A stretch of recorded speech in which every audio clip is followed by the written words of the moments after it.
Anak itu memberikan hadiah kepada gadis yang diam-diam ia sukai. Namun, hadiah itu direbut oleh pembuli sekolah dan dilemparkan ke danau yang membeku. Saat anak itu berusaha mengambil bola kristal tersebut, ia terjatuh ke dalam es yang pecah. Dalam momen berbahaya itu, kekuatan super yang lama tersegel di dalam dirinya tiba-tiba bangkit. Ia langsung berpindah ke perpustakaan. Merasa kebingungan, David pulang ke rumah dengan keadaan gemetar. Ayahnya yang mabuk bersiap memarahinya lagi. Begitu sang ayah membuka pintu, David mendapati dirinya kembali berada di perpustakaan.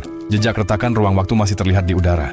Dalam beberapa hari berikutnya, ia mulai belajar menguasai kemampuan teleportasi itu. Suatu hari, ketika membuka brosur wisata, ia melihat gambar menara New York yang pernah ia kunjungi. Seketika kamarnya bergetar, dan dalam sekejap ia sudah berada di puncak menara tersebut. Ternyata ia bisa pergi kemanapun yang ia inginkan. Ayahnya seorang pecandu alkohol, sementara ibunya telah menghilang setelah perceraian tersebut. David pun memutuskan untuk meninggalkan rumah. Ia pindah ke New York dan menyewa kamar kecil, tetapi uangnya segera habis. Suatu hari, ia pergi ke bank dan bersumpah dalam hati bahwa suatu saat ia akan mengembalikan uang itu.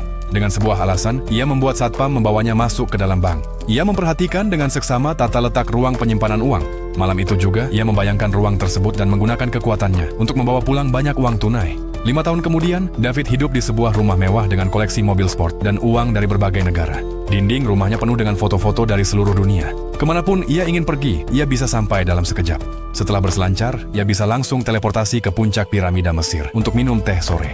Namun, saat David asik menikmati hidup duniawi, Biro Pengawas Ruang dan Waktu mulai memperhatikannya. Suatu hari, ia kembali ke kampung halamannya dan bertemu dengan gadis yang dulu ia sukai. Kini, gadis itu bekerja sebagai pelayan bar. David masih ingat bahwa dulu impian gadis itu ingin berkeliling dunia. Suasana pertemuan itu berubah romantis. Tetapi saat David pulang, ia terkejut mendapati kepala biro sudah menunggunya.